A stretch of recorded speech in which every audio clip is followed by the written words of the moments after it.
Elbas FM selalu mengudara untuk Anda.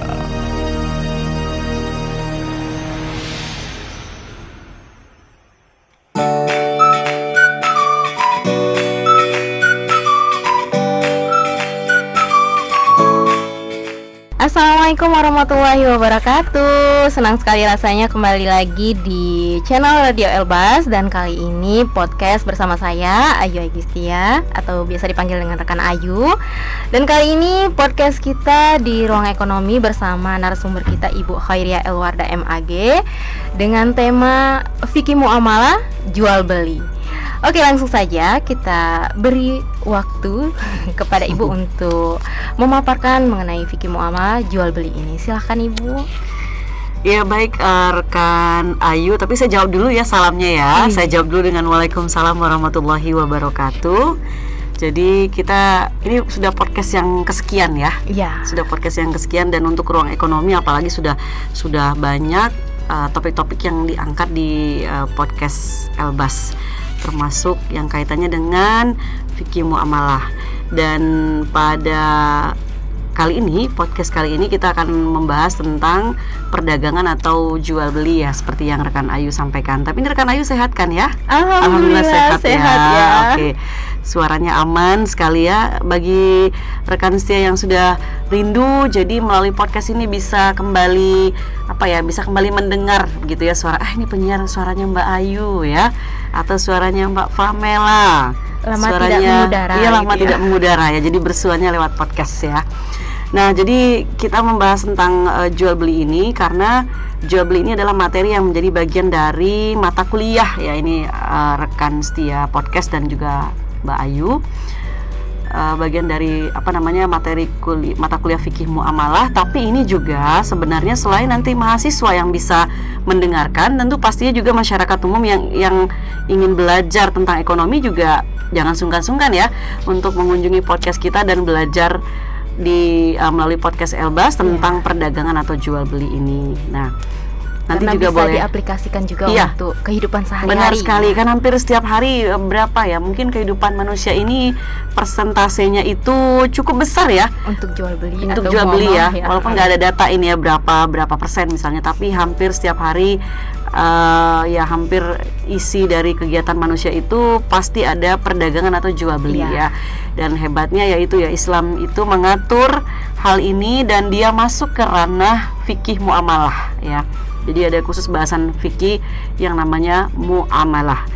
Nah, jadi pengertiannya ini ya rekan setia podcast, bahwa perdagangan atau jual beli ini kan secara bahasa bisa diartikan dengan istilahnya adalah al-bai'u gitu ya. Kemudian juga diistilahkan dengan tijarah gitu ya, al-tijarah, atau juga bahasa lainnya adalah mubadalah ya kan, al-bai'u, tijarah, dan mubadalah. Oke.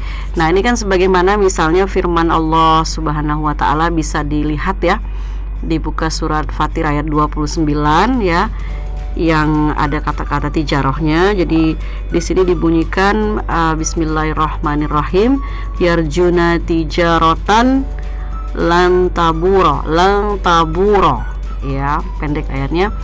Jadi mereka mengharapkan tijarah, atau diartikan di sini perdagangan yang tidak akan rugi. Nah, itu ya. Jadi memang ada di ayat Al-Qur'an ya dinyatakan istilah tijarah itu. Nah, kemudian menurut istilah ya atau terminologi yang dimaksud dengan jual beli ini, di sini saya ambil dari buku yang saya rasa mungkin hampir semua orang bisa memiliki ya, karena beredar di pasaran cukup banyak ya buku fikih muamalahnya Pak Profesor Dr. Hendy Suhendi, dan ini juga insya Allah mudah dicerna. Jadi kita cari yang memang tidak terlalu sulit untuk dipahami gitu bahasanya ringan ya, karena ada mungkin juga orang buat buku itu bahasanya yang agak berat gitu ya. Perlu pendalaman perlu pendalaman lagi dan perlu penafsiran lagi. Jadi menurut istilah atau terminologi yang dimaksud dengan jual beli di sini adalah yang pertama ya, itu adalah menukar barang dengan barang ya, atau barang dengan uang. Nah, di sini diartikan sekali lagi menukar barang dengan barang atau barang dengan uang dengan jalan melepaskan hak milik dari yang satu kepada yang lain atas dasar saling merelakan. Ya, sepertinya bisa dipahami dengan baik ya. Jadi di sini adalah intinya pertukaran gitu ya. Menukar barang dengan barang itu aktivitas perdagangan atau jual beli tadi. Kemudian barang dagangan barang dengan uang ya. Kalau zaman dulu itu barter ya. Barter ya. Karena memang sejarahnya sebelum ada uang kan memang barter dulu ya kan. Barang. Pertukaran. Iya. Dengan jalan melepaskan, karena sudah ada pertukaran maka ada hak milik yang lepas gitu kan, dari yang satu kepada yang lain atas dasar saling merelakan. Nah, tetap di sini ada kata-kata saling merelakan gitu ya. Kemudian juga ada lagi yang mengartikan jual beli itu adalah pemilikan harta benda dengan jalan tukar menukar yang sesuai dengan aturan syara. Sebenarnya antara 1 dan 2 ini masih sama ya intinya kan, rekan Ayu dan juga rekan setia semuanya. Kalau tadi kan bahasanya menukar benda dengan jalan melepaskan hak milik ya, benda dengan benda atau benda dengan uang ya. Benda dengan uang gitu ya. Tapi dengan jalan melepaskan hak milik yang satu kepada yang lain atas dasar saling merelakan, sukarela, jadi tidak boleh dipaksakan. Nah, kemudian yang kedua ini dia balik tuh konsepnya, memahami jual beli itu adalah mendefinisikannya dengan pemilikan harta benda. Jadi ada kata-kata pemilikan juga kan, pemilikan harta benda dengan jalan tukar menukar. Jadi tinggal dibalik saja redaksinya, intinya sama, yang sesuai dengan aturan syara. Nah, jadi ngikut aturan syara. Nanti aturan syaranya seperti apa, ini mungkin maksudnya bisa dibahas lebih lanjut. Ya.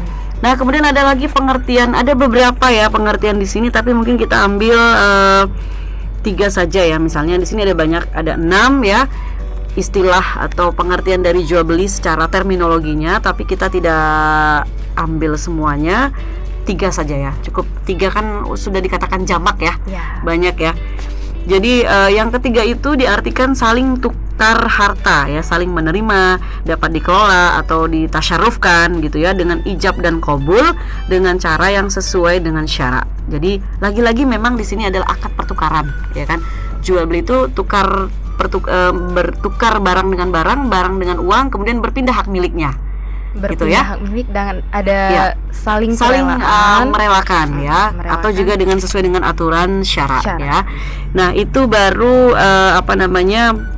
pengertiannya gitu ya, secara pengertian. Jadi intinya adalah pertukaran, kemudian barang itu yang pasti tukar menukar benda atau barang yang tentunya mempunyai nilai. Nah, ini juga harus ditekankan ya, mempunyai nilai. Kemudian secara sukarela. Iya, sukarela di antara kedua belah pihak, dan yang satu menerima benda dan pihak lain itu menerimanya sesuai dengan perjanjian atau ketentuan yang telah dibenarkan secara syariat atau disepakati ya, seperti itu. Nah, itu untuk pengantar kurang lebih rasanya bisa dipahami ya. Jadi kalau misalnya kemarin mereka nih ya, rekan Ayu dan juga rekan Setia, kalau sebelumnya pernah mendengar podcast atau sudah belajar tentang apa itu harta dalam Islam gitu ya, sudah didahului dengan membahas tentang harta, hak milik.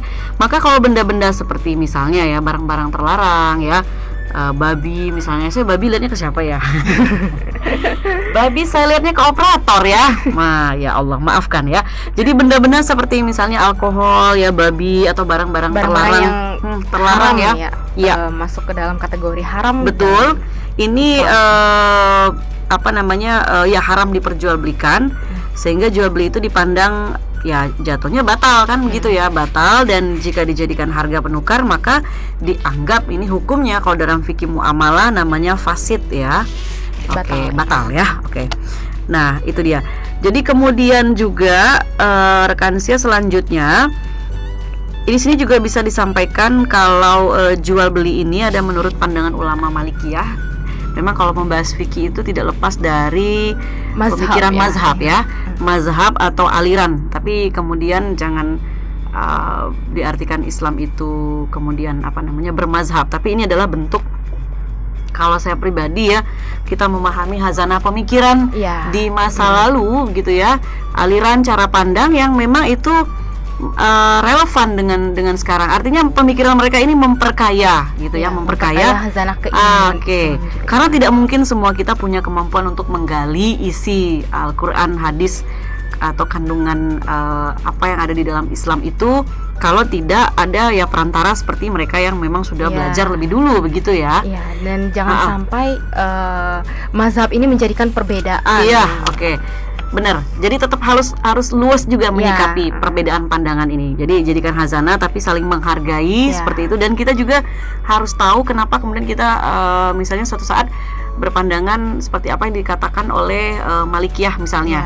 Karena ada 4 aliran atau mazhab yang kita kenal ya. Ada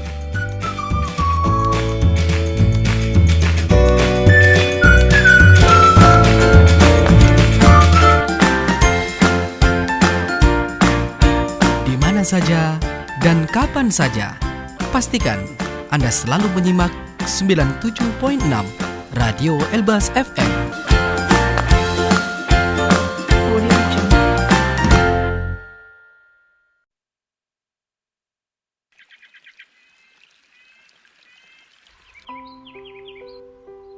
Kicauan ini terancam tak terdengar lagi karena saat ini hampir 250 spesies burung di Indonesia terancam punah. Mari kita hidup berdampingan dan melestarikan keanekaragaman hayati demi kehidupan anak cucu di masa mendatang dan mengurangi dampak perubahan iklim.